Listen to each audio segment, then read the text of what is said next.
the President of the United States, accompanied by the Prime Minister of the Netherlands.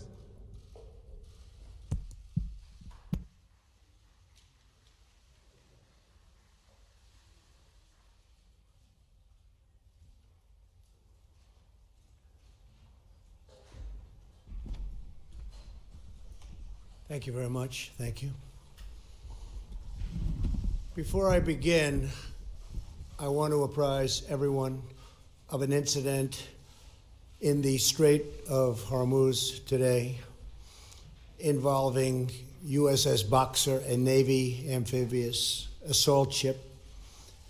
The Boxer took defensive action against an Iranian drone which had closed into a very, very near distance, approximately 1,000 yards, ignoring multiple calls to stand down, and was threatening the safety of the ship and the ship's crew. The drone was immediately destroyed. This is the latest of many provocative and hostile actions by Iran against vessels operating in international waters. The United States reserves the right to defend our personnel, our facilities, and interests, and calls upon all nations to condemn Iran's attempts to disrupt freedom of navigation and global commerce. I also call on other nations to protect their ships as they go through the Strait and to work with us in the future. Thank you very much. I thought you should know that.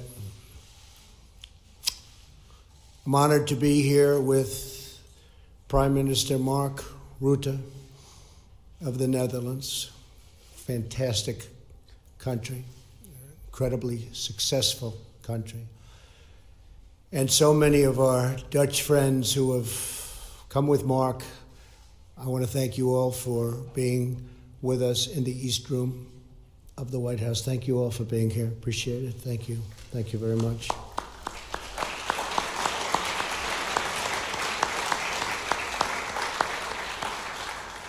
Thank you also to Vice President Pence and Acting Secretary of Defense Richard Spencer for joining us. Thank you, Richard, Mike. Last month, Melania and I traveled to the United Kingdom and France to commemorate the 75th anniversary of D-Day. Together, we paid tribute to every courageous patriot who fought to liberate Europe from the evil of Nazi rule.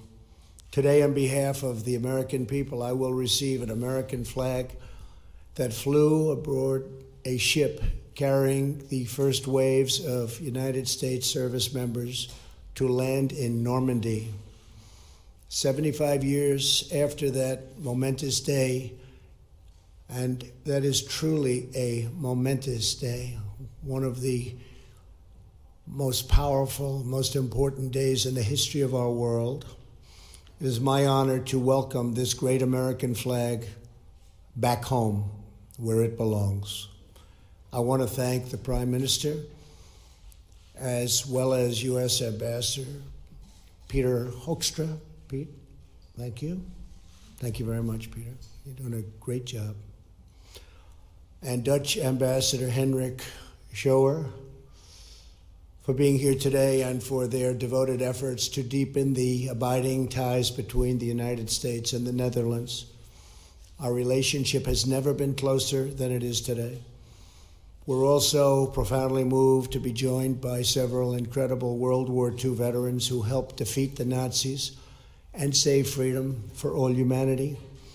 With us is Jack Goldstein, who served in Europe during the war. Jack, where's Jack?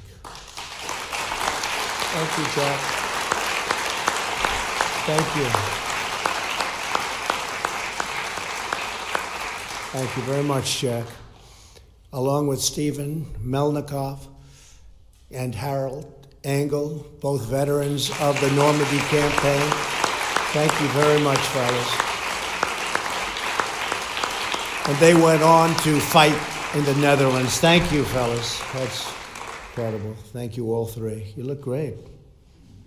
Young guys. Thank you very much. This event would be not possible without the extraordinary generosity of the flag's two donors from the Netherlands, Mr. Bert Krook and his uncle and business partner, Mr. Theo Scholz, and I want to thank you very much. Where are they? Thank you very much. That's great. Very much. Thank you. And thank you for preserving our history and for watching over the immortal legacy of our D-Day heroes. That's what you did. Thank you. And I know it was expensive. Two rich people, I assume, right? Huh? I appreciate it. Thank you. On June 6th, 1944, the flag we received today flew aboard landing craft Control 60, and it was approached, and when it approached Utah Beach, I was there very recently with the First Lady, and it was something incredible to see. Commanding the ship was a young Navy lieutenant, 2 days shy of his 27th birthday, named Howard Vanderbeek. Amid treacherous German minefields, raging winds, and rough seas, Lieutenant Vanderbeek and his crew led an astonishing 19 waves of American troops and equipment to those very, very dangerous beaches. Through it all, this flag soared proudly above the waters of the English Channel, announcing the arrival of our American warriors. After completing his mission on D-Day, Lieutenant Vanderbeek took the flag, now bearing the scars of German machine gun fire, and stained all over with dirt and diesel and blood. He carried it with him in his backpack for the remainder of the war and kept the flag until his death in 2014. Soon after, the flag was purchased at auction by Mr. Krook and Mr. Scholz, whose relatives were among the hundreds of Dutch who perished in the German bombings of Rotterdam in 1940. These two gentlemen paid $500,000 to obtain the flag, just so they could return it as a gift to the American people and to the United States of America.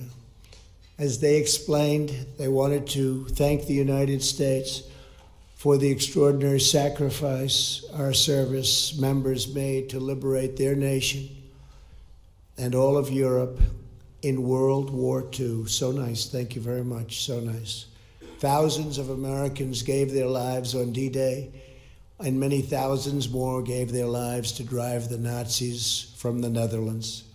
Following today's ceremony, the extraordinary flag will be displayed at the Smithsonian's Museum of American History, and very proudly.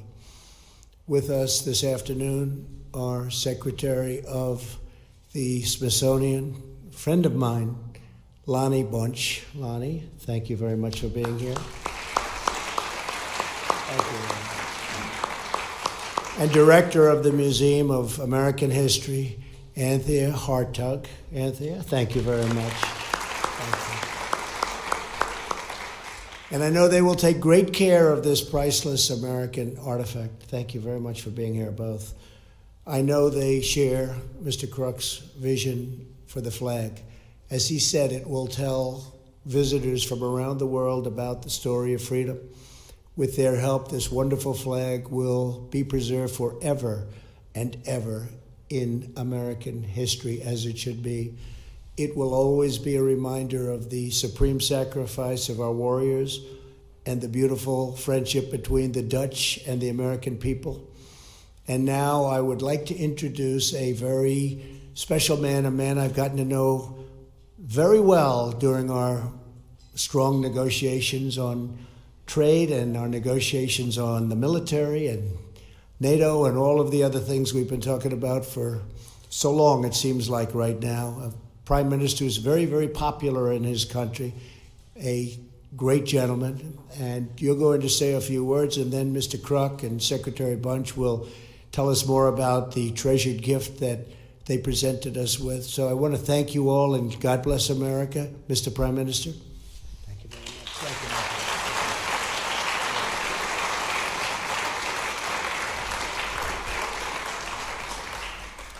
Mr. President, First Lady, Vice President. 70 years ago, on the Normandy coast, the Allied forces, including thousands of American soldiers, started the liberation of Europe. Beach by beach, street by street, and city by city, they recaptured our freedom at a terrible cost. Many of those men gave their lives so that today we can live our lives in freedom and peace. We will be forever grateful to them. When we hear the stories of those who survived, we can barely imagine what they must have gone through.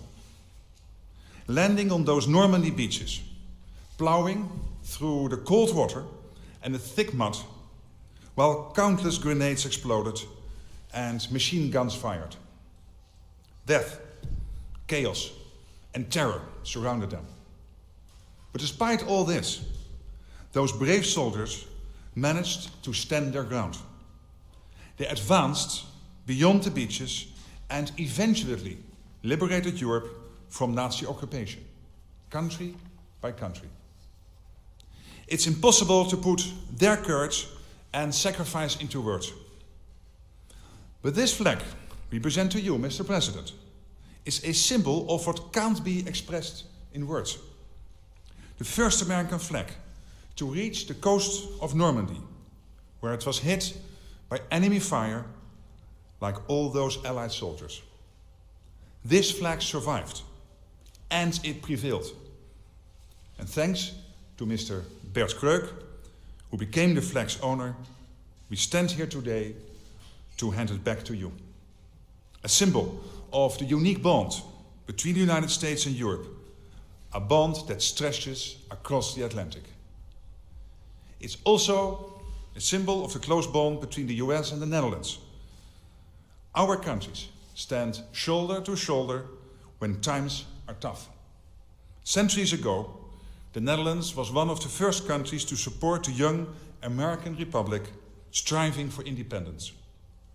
And in our darkest hour, 75 years ago, thousands of brave American soldiers crossed the Atlantic to fight for our freedom. They brought this flag with them. 75 years ago, it arrived on the coast of Normandy. And today, it's coming home. To the land of the free and the home of the brave. Back where it belongs. Thank you. I would like to introduce Mr. Bert Kreuk to make his remarks.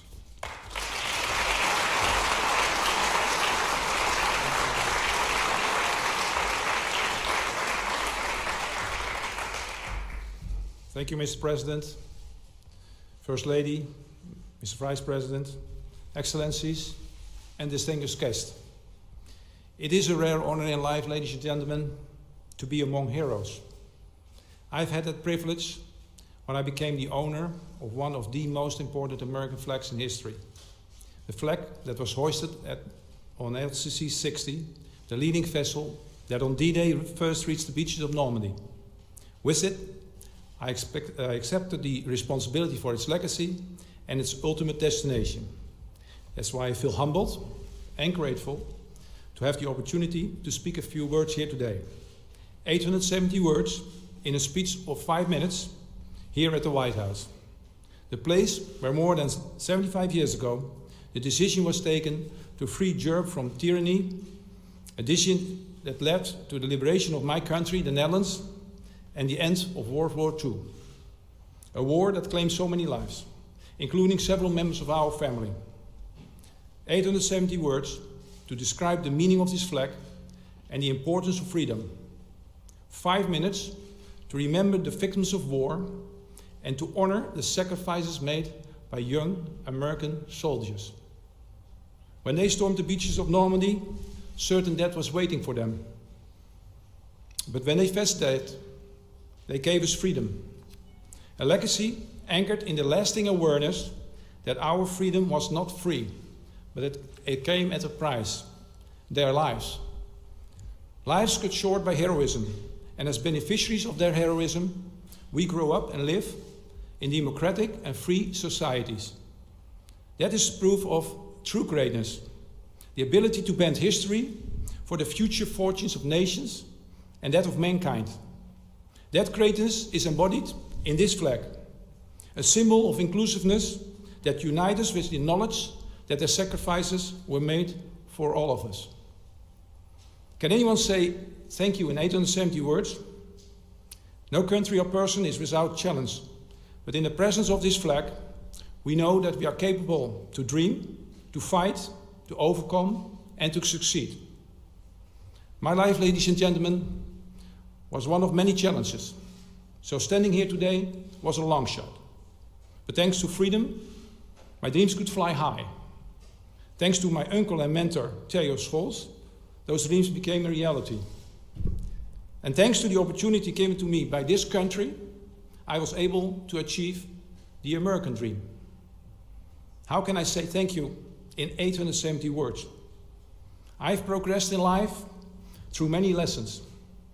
One of many is that success is never giving up, that victory is never accepting defeat. Meaningful words, but on D-Day, they meant the difference between life and death. For me, that eventually led to the possibility to secure the flag and become its guardian. There is no greater honor to be allowed to carry that responsibility. A responsibility that has strengthened the presence of humility in my life. For that, I say thank you. But how can I say thank you to someone who is no longer among us, who is not here today? To someone who gave his life for our freedom and never came home, who was deprived from his American dream and gave that opportunity to me instead. In 870 words, there are not enough words to honor heroes or remember victims of war, wherever they rest, here in Arlington, Normandy, the Netherlands, or any other place. But through that, they connect a special relationship between the Netherlands and the United States, from occupation to liberation. 870 words. Sometimes it's just enough to say nothing and reflect upon a symbol of struggle and freedom. A flag soiled with smoke and oil, pierced with bullet holes, and ripped by the wind. For many of you, this will be the first time that you will see the flag. For those who gave their lives in the mud of Normandy, it was the last time. The last piece of America that they would ever see again. This flag. Greatness will shine upon this powerful symbol long after we're all gone. Its story told to generations to come. Not in 870 words, not in 5 minutes, but with the inexhaustible voice of freedom, surrounded by honor, and with the hope of enduring peace. In light of my own mortality, my role as custodian of the flag would always have been temporary. Its legacy, however, will last. 870 words, 5 minutes, to show my gratitude to a nation that carried so much of the burden in our freedom. A nation that means so much to me.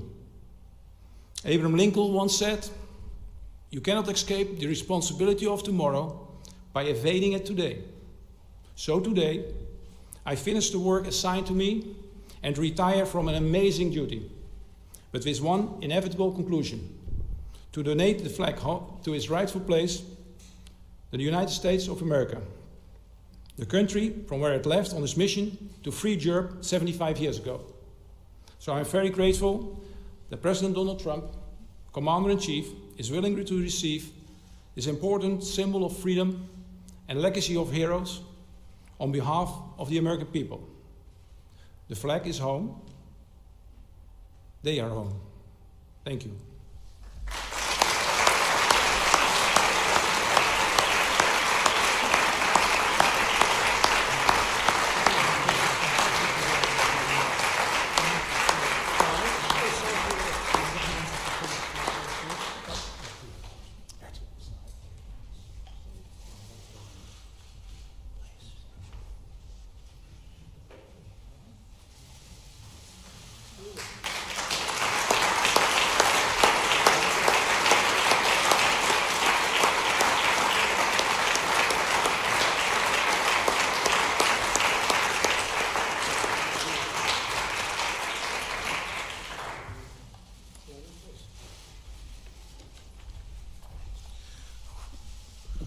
wish I was taller.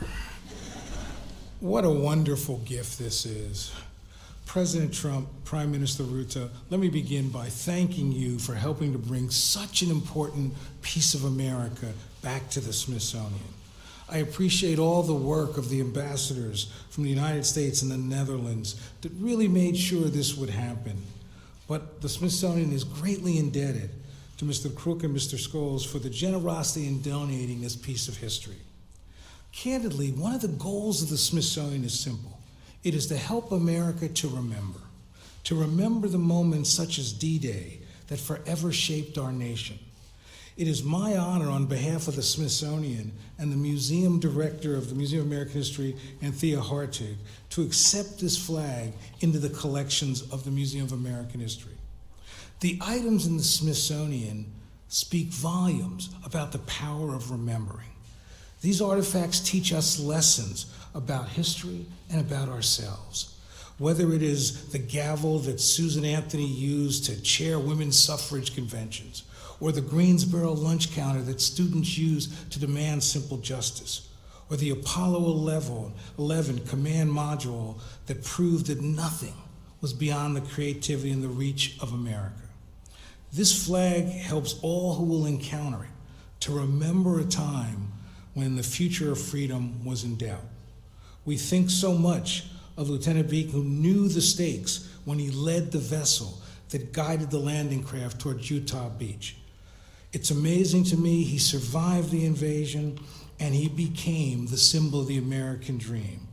A Dutch immigrant who became a college professor, who raised a family, who gave his all for this country. This flag reminds us of the courage of people who were soldiers during World War II, who embodied not only the best of our nation, but the best of humanity. So on this year, commemorating the Allied landing on Normandy 75 years ago, this flag is a fitting tribute, not just to him, but to all who risked their lives for freedom. When it goes on exhibit in the Museum of American History's D-Day exhibition, it will remind visitors that we are stronger when we join together to overcome the forces of darkness, when our common human decency outshines ignorance and fear, and when our better angels prevail. So let me say, on behalf of the Smithsonian, it is a great honor to accept this flag, and we are just so humbled and pleased to be the place that will help the world always remember what it means to be an American. Thank you very much.